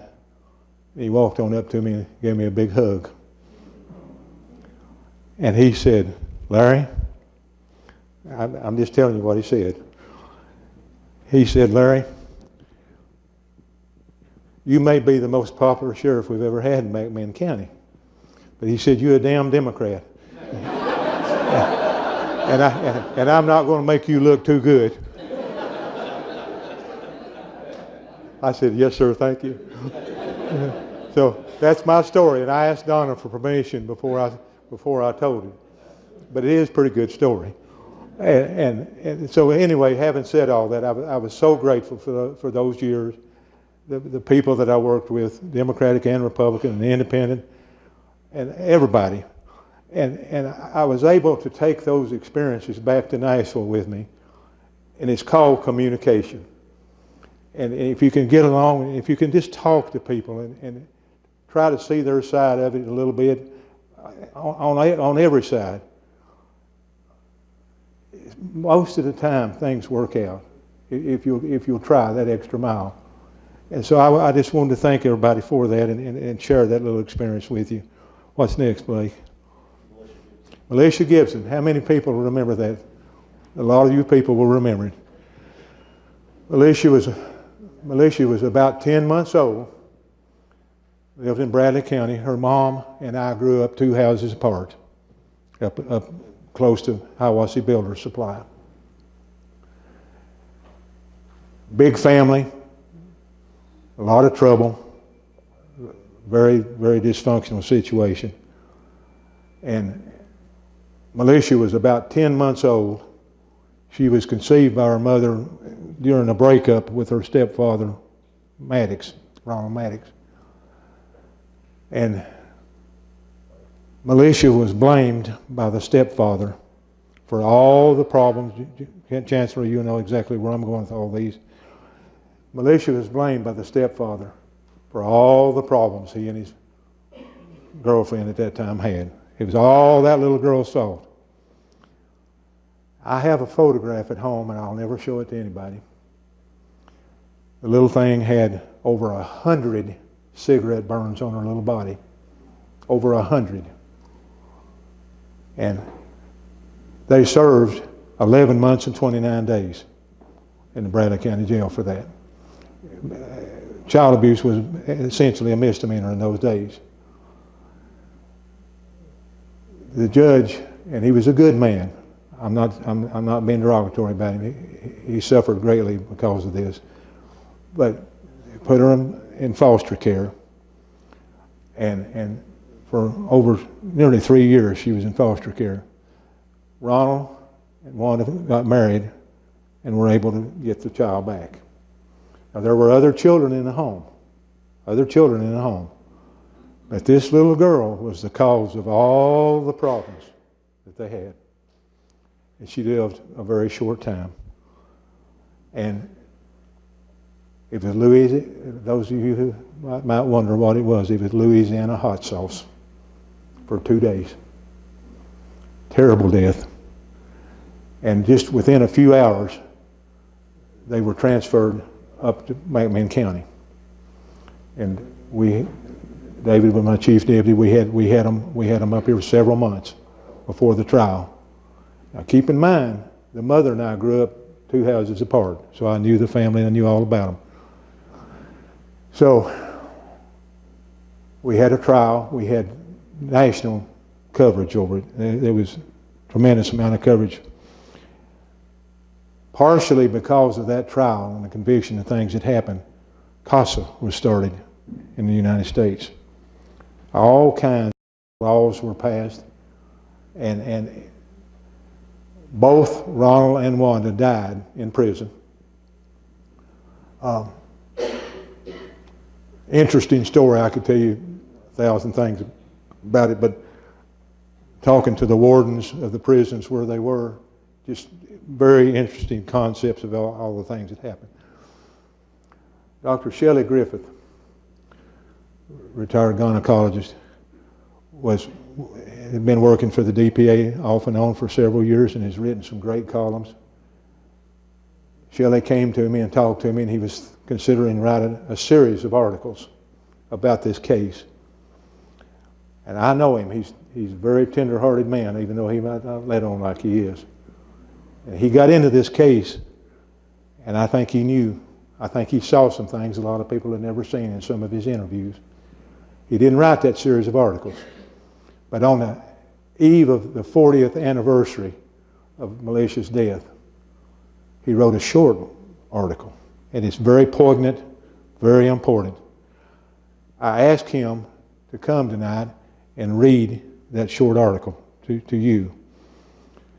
He said he was going to be out of town with his son-in-law, but he canceled it and came anyway. I'm glad you're here. And in the interim period, I asked Frances Witt McMahon, who is the executive director of CASA here, to do it because it directly impacts her. And I'd like to ask Frances to come up and read it. It says more than I could ever say in it. And Shelley, would you please come up and stand with her, please? Let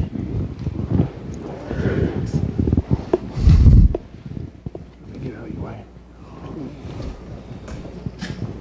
First of all, I want to thank Larry for giving me the honor to stand during his presentation tonight. This case haunted Larry, myself, and I'm sure many of you all, if you were around during the time that this happened. And my task tonight is easy because Shelley wrote the story, so I'm just going to ad-lib a few things. But this case changed the landscape of child abuse laws in our nation. Once Melicia was beaten to death, swift justice came, and the parents were indicted a week after her death. And for various reasons, rather than holding them in the Bradley County Jail, they sent them to McMinn County, where Larry Wallace was the sheriff. Both parents were sentenced to 99 years and 1 day, and they both died in prison. And right now they have children still living in the area. The scars that they have will probably never be healed. That's what child abuse does. One of the things when Shelley was investigating the case, he learned a lot more about the background. And Larry's already shared with you that they were convicted in 1973 of abusing Melicia. They were just charged with the misdemeanor. Today, I see our district attorney back there. I'm sure they would be charged with a whole lot more than misdemeanor if they bludgeoned a child to death the way they did. She did go in the foster care system. And out of that, so many different things happened. But when Shelley was reviewing the court documents and interviewing lead reporters, law enforcement officers, and the district attorney that was associated with the case at that time, he saw the pain that was still present in the lives of the people who were involved. And it still stuck in your mind. I mean, how many of you can remember what you were doing when you heard about the death of Melicia Gibson? I can.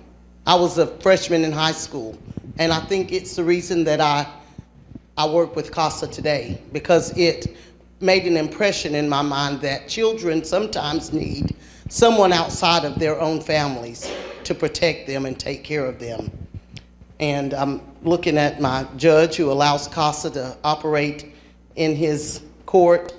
But I wanted to mention just a few things. CASA was formed in 1977, just a few months after the death. And I won't say that that's the reason that the judge in Seattle started CASA, but I'm sure that it was because of cases like Militia Gibson that caused him to feel like the judges need someone to go out and be their eyes and ears. They can't come off that bench and go into homes.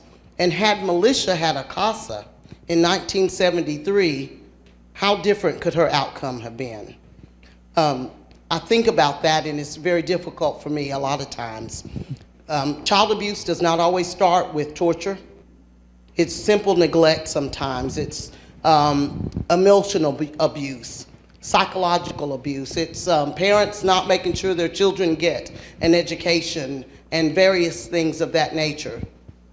So when you think about people being involved in the court system in child abuse cases, support them, because they're doing something that can also prevent the death of a child. I want to share a few statistics, and then I want Shelley to say just a few things. But in the year of 2015, there was 186 deaths in Tennessee related to child abuse. Just last year, there were 115 deaths related to child abuse. Typically, about 94% of the cases involve children under the age of 7. Males are usually abused about 48%, and females 52%. Usually it's the parent or the step-parents who are the abusers.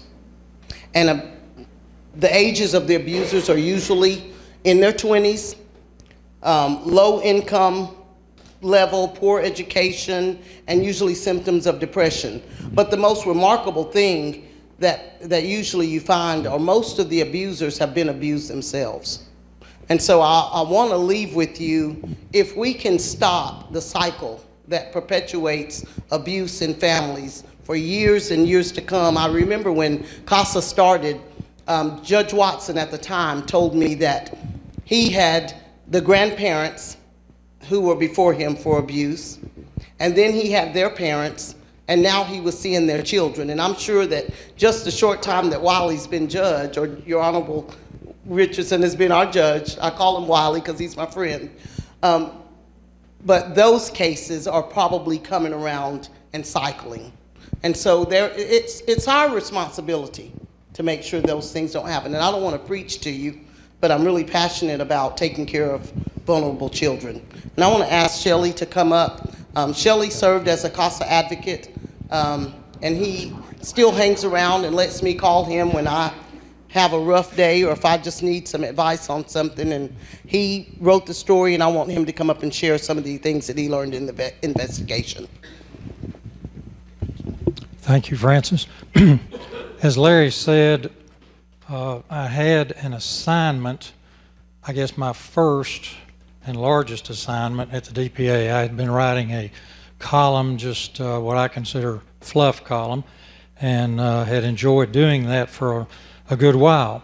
I was asked by the publisher at that time, Rhonda Whaley, if I would be willing to do this 5-part series. And as I began talking, and as Larry said, he was the first person I had over to the house. We chatted at great length. We were concerned because we knew, and Larry knew, that there were family members, siblings still there in Cleveland. I had the distinct pleasure of talking to the lead reporter, the lead investigator, the mayor, and many others involved in this case from the get-go. I decided as well, went back to Rhonda, and we decided not to run the series, but they did ask me if I would write one article to summarize it. I ran this by Larry after I had finished because I wanted to be sure that I got everything correct. And as he pointed out, there are so many things that are involved with these complex cases that you want to do the best you can from the most heartfelt situation. Larry has a huge heart. He taught me to look at a lot of things on this. And with your permission, I'm just going to read the end of what I had written, which was approved by the editorial staff at that time, and show you that this was an extremely painful situation. I have a lot of memories of the investigative details that will never be shared with anybody. So I wanted to just read this, if I may, And if I stumble a little bit, please accept that. Throughout my 45-year career as a physician, I have observed child abuse numerous times. I've worked in emergency rooms in 3 states, in large metro areas like Memphis, Knoxville, and Birmingham, and in small towns like Athens. I served for almost 2 years as McMinn County Medical Examiner, saw the tragic results of abuse. I have thought many times over the last few months, and this was in 2016, the anniversary of her death, about Militia. As a parent and grandparent, I wonder what her favorite color was. If she had a treasured doll, what her favorite dress looked like. Did she get a book? How did she play with siblings or friends? And did anyone sing her to sleep at any time in her short life? I also think about what she would be like today in 2016 at age 44 if she had escaped her circumstances. Would she be a parent or grandparent? Would she be working outside the home or working stay-at-home mom? Would she have moved away or still been in Cleveland? Would she be close to her siblings? Would she have been a volunteer and an advocate for others? I stood at her graveside a few weeks ago in 2016, placed some flowers in a small permanent vase on her stone that had been donated by some extremely kind folks in Cleveland, Tennessee 4 decades ago, and realized how precious life is. The day was sunny, a bit windy and cool, just like the day her life ended. I said a prayer for her and all the children who suffered and who still suffer due to abuse. Though this assignment was the toughest I've ever attempted, I realized it was for all the children who have gone through atrocities beyond their control. And more than anything, it was for Militia.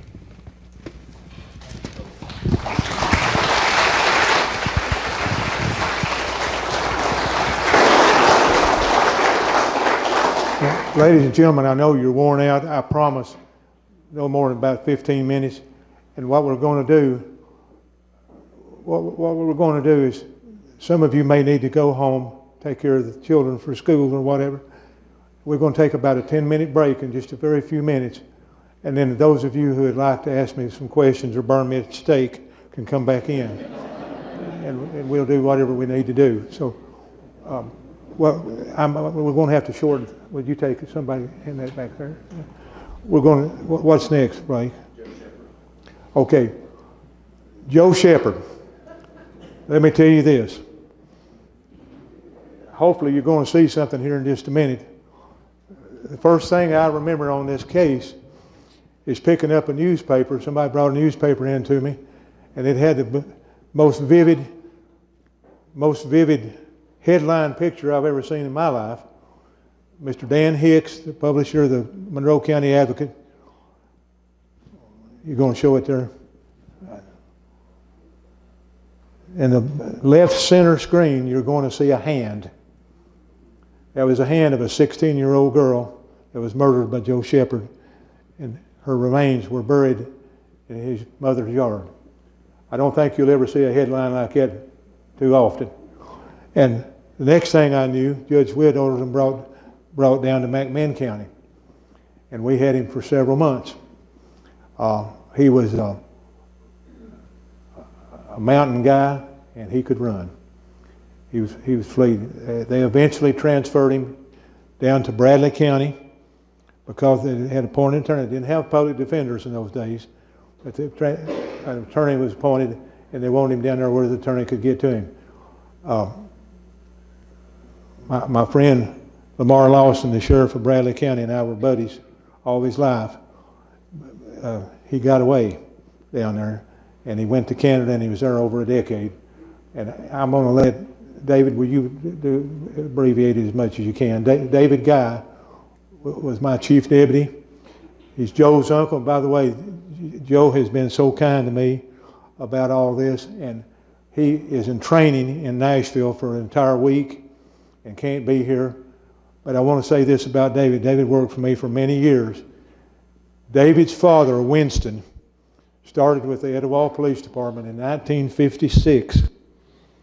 You should subtract that from 2019, you got a lot of years.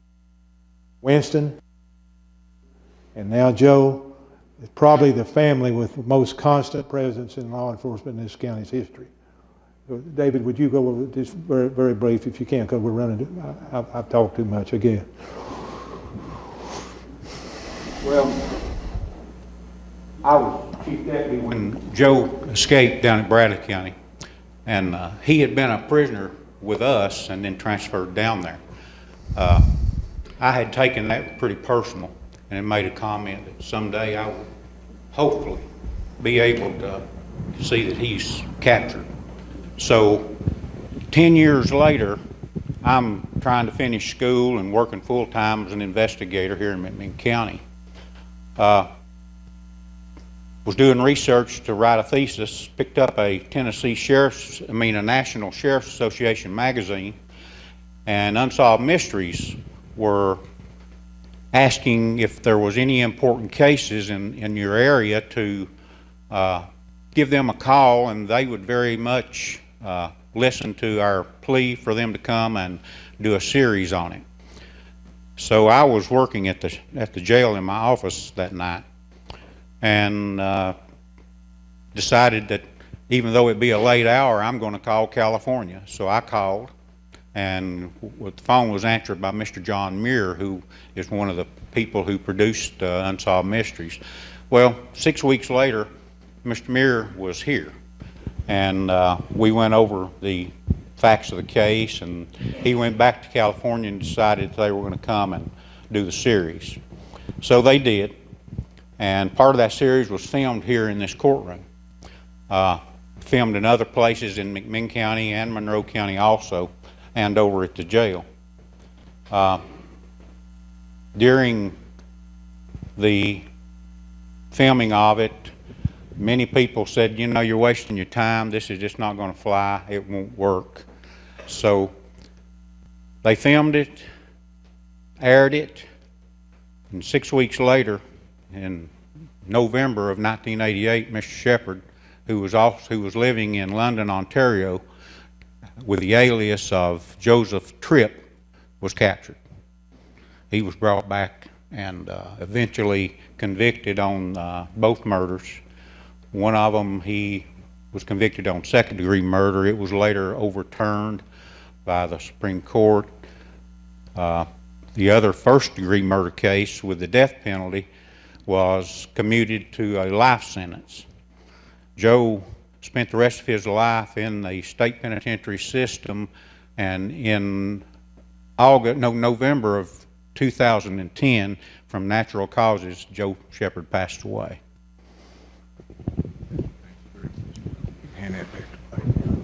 Thank you, David. Got one picture, I think, to show you of Robert. Stand up back there, young man. Stand up. There's two people living out of that picture. I'm halfway there, and that man is 92 years old and all the way there. He's doing it.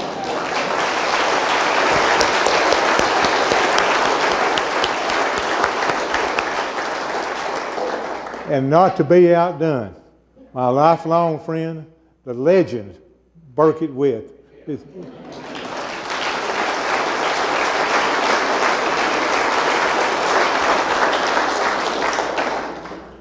All right. Let's skip the rest of it, because, oh Lord. That got in there by accident. That's what you call one. Wait a minute, that one didn't. Believe it or not, in that picture there of my department, and the lady said there's 11 people in there are passed. 11 people. And I want to thank them. And I want to say just a word, if I can. Chief Couch, are you here? He's not going to about to stand up. He's afraid somebody will get him. Thank you. Chief, I want to say this. It has been such a pleasure to work with Chief Couch and the department and the city manager. We've made great strides, and I want to thank all of you for the work that you've done in the cooperation, and same with the Sheriff's Department. We've got some great people working, and I just want to thank them. I saw Carlton taking his dad out, Dwayne, and I'm so sorry I missed that. I want to thank Dwayne. I'm looking back over the crowd, almost every one of you I could say something about, and I'm so grateful that you're here. But I want to finish this up by doing one thing. You know, we talked about the children and the elderly people and all these things, and you can see that we have a great passion for these kids, and you know, kids don't have to be babies to hurt and to have things happen to them. And I have some dear friends that something happened a long time ago, about 43 years ago. And there was a man by the name of J. Will Daughtry who owned a pre-owned car lot. He had 3 children. His wife was Leona, is Leona. They had 3 children. Andy was the oldest. Andy was about 12 years old, I think. Angie and the baby. Angie's married to Robert.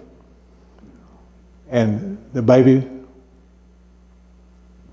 is married to Scott Cass. And there had been a Little League football game, and they had been to that game, and they came back home. Leona was in the bathroom with the little girls getting them ready for bed, and Andy was in the living room with his daddy. There was a knock on the door. J. Will went to the door. 2 men came through the door and shot him down with a high-powered rifle. He lived, but he changed his life forever. He was never well another day. Andy was standing right next to his daddy when he was shot. The girls, their mother was trying to hide them any way she could. It happened about a month before I took office. We worked very, very hard on this case for a year with the FBI and others. They were from Chattanooga. Ironically, they were convicted in this very courtroom and given 99-year sentences for all this stuff. They combined a lot of cases together, but this very room is where it happened. And I had the pleasure of driving the ringleader to Brushy Mountain and deposit him up there. He died in prison. A second one died in prison. A third one hadn't been out too many years. Ironically, the second one that died in prison lost a son to murder while he was in prison. I'm not trying to embarrass this family. I want them to come up. I hope it'll be healing to them. Many of you have known them for many years and didn't even know this. But I want them to come up, and I want you to, they've made it, guys. That's what I want to share with you. Come up, please, the family.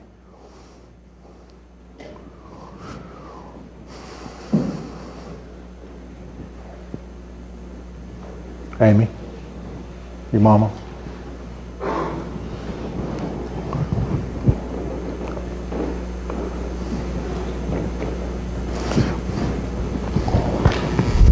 Scott, come on up here.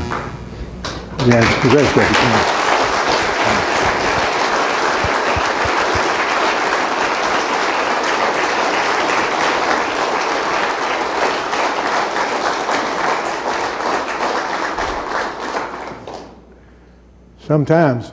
Sometimes it takes a whole village to help people, and these people have made it. They've made it. Thank you for recognizing them. It means a lot to me for you to do that. Thank you.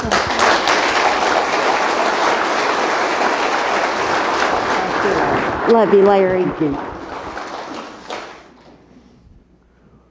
I'm certainly not trying to embarrass them. I just want them want them to feel your love. Well, this is the last thing I want to say. I got my highway patrol insignia on. I got my TBI insignia on because I don't want to get in trouble either side. I got my sheriff's badge right here. And I got my APD badge. So I hope I haven't talked too much, but I hope you've enjoyed it. I could talk about Buford Pusser, I could talk about 1,000 different things, but I've kept you way too long. We've been in here almost 2 hours. Take a break, go to the restroom, come back in and burn me a steak if you want to.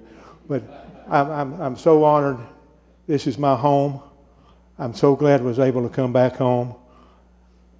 My family's put up with a lot over the years, an awful lot. And I'm not going to tell you that I come out of it unscathed. But I came out of it with half a body and half a brain, so that makes one full person. Thank you very much. Thank you.